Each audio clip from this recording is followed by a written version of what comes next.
Sushant Singh Rajput case की जांच करने सीबीआई की टीम मुंबई पहुंच चुकी है।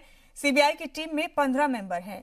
सीबीआई ने जांच के लिए फुल प्रूफ प्लानिंग की है। सीबीआई की टीम आज ही सुशांत के घर जाकर पूरी वारदात का ड्रामेटाइजेशन करेगी। इसके अलावा गवाहों और चश्मदीदों के बयान दर्ज करेगी। सीबीआई की टीम में साइंसदान भी हैं जो मामले की जांच करेंगे। सीबीआई की त्रिशक्ति सुशांत राजपूत की मौत के राज से पर्दा उठाएगी। सीबीआई की टीम को हम त्रिशक्ति क्यों कह रहे हैं, इसके लिए तफसीली रिपोर्ट जरा।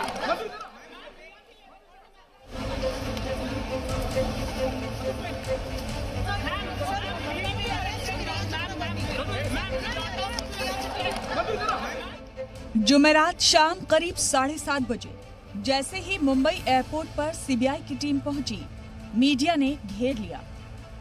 सुशांत सिंह राजपूत केस की जांच के लिए बनाई गई सीबीआई टीम की क़यादत कर रही एसपी नुपुर प्रसाद पर मीडिया ने सवालों की बौछार कर दिए। जी मीडिया की रिपोर्टर ने उनसे कई सवाल किए, लेकिन वो चुप रही।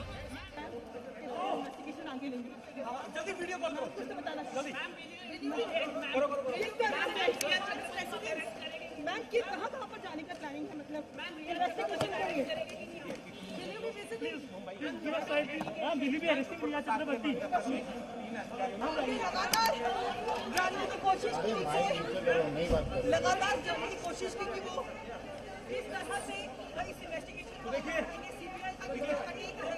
हालांकि सीबीआई की टीम पूरी तरह से चुप्पी साधी वाला आप देख सकते हैं और ये निकल गई है। सीबीआई की टीम ने तो जवाब नहीं दिया, लेकिन जी मीडिया इन्वेस्टिगेशन आपको बताने जा रहा है सीबीआई की वो जबरदस्त प्लानिंग जिसके जरिए वो सुशांत सिंह राजपूत केस की सच्चाई बाहर निकाल कर लाएगी। सुशांत सिंह राजपूत का कत्ल हुआ या उन्होंने खुदकुशी की, इसका पता लगाएगी सीबीआई की त्रिशक्ति। सुशांत केस में सीबीआई की जो जांच टीम मुंबई पहुंची है, उसमें 15 मेंबरान हैं। सीबीआई की एसपी नुपुर प्रसाद ने जांच टीम को 3 हिस्सों में बांटा है, यानी सीबीआई की एसआईटी 3 अलग अलग टीमों में काम करेगी। आपको बताते हैं कि सीबीआई 3 हिस्सों में कैसे और किस तरह की जांच करेगी। सीबीआई की एक टीम मुंबई पुलिस से मिली केस डायरी, फॉरेंसिक रिपोर्ट और ऑटोप्सी रिपोर्ट की जांच करेगी। दूसरी टीम सीएफएसएल यानी फॉरेंसिक जांच के एक्सपर्ट के साथ सुशांत के फ्लैट में जाएगी। सुशांत के फ्लैट में दोबारा पूरे सीन का रिक्रिएशन करेगी। सीबीआई की इस टीम में फिजिक्स और केमिस्ट्री के 6 साइंसदान हैं। ये टीम सुशांत सिंह के फांसी के फंदे पर लटकने का साइंटिफिक मुआयना करेगी।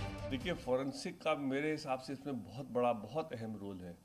जो ये पिठानी और जो वहाँ पे थे, उन लोगों ने ये कहा कि उन्होंने मॉर्निंग में जूस पिया था और इसका क्या कहते हैं, नारियल पानी पिया था। अब उसके पीने के तुरंत बाद उन्होंने फांसी ले ली उनके हिसाब से। तो पेट में तो होना चाहिए था ना, उसका तो रॉ होना चाहिए था। तो इसलिए क्या रिपोर्ट में आया है, नहीं आया, कुछ उन्होंने रिपोर्ट में नहीं लिखा है, लेकिन कहीं ना कहीं बैकअप पेपर में कुछ हो उसके बारे में। दूसरी बात कि जो निशान उनके चेहरे पे हैं, मतलब फंदा के अलावा निशान, उसका कोई एक्सप्लेनेशन नहीं है। तीसरी बात कि छानबीन की जाएगी उन फॉरेंसिक के डॉक्टर्स से कि टाइम ऑफ डेथ क्यों नहीं डाला फॉरेंसिक में पोस्टमार्टम रिपोर्ट। सीबीआई की तीसरी टीम इस केस से जुड़े हुए लोगों के बयान लेगी। ये टीम उन लोगों से भी पूछताछ करेगी जो उस इलाके में रहते हैं या वहां आते जाते रहते हैं या जिन्हें इस इलाके में लोगों के बारे में जानकारी है। सीबीआई 14 जून की उस पूरे इलाके की सीसीटीवी की रिकॉर्डिंग देखेगी।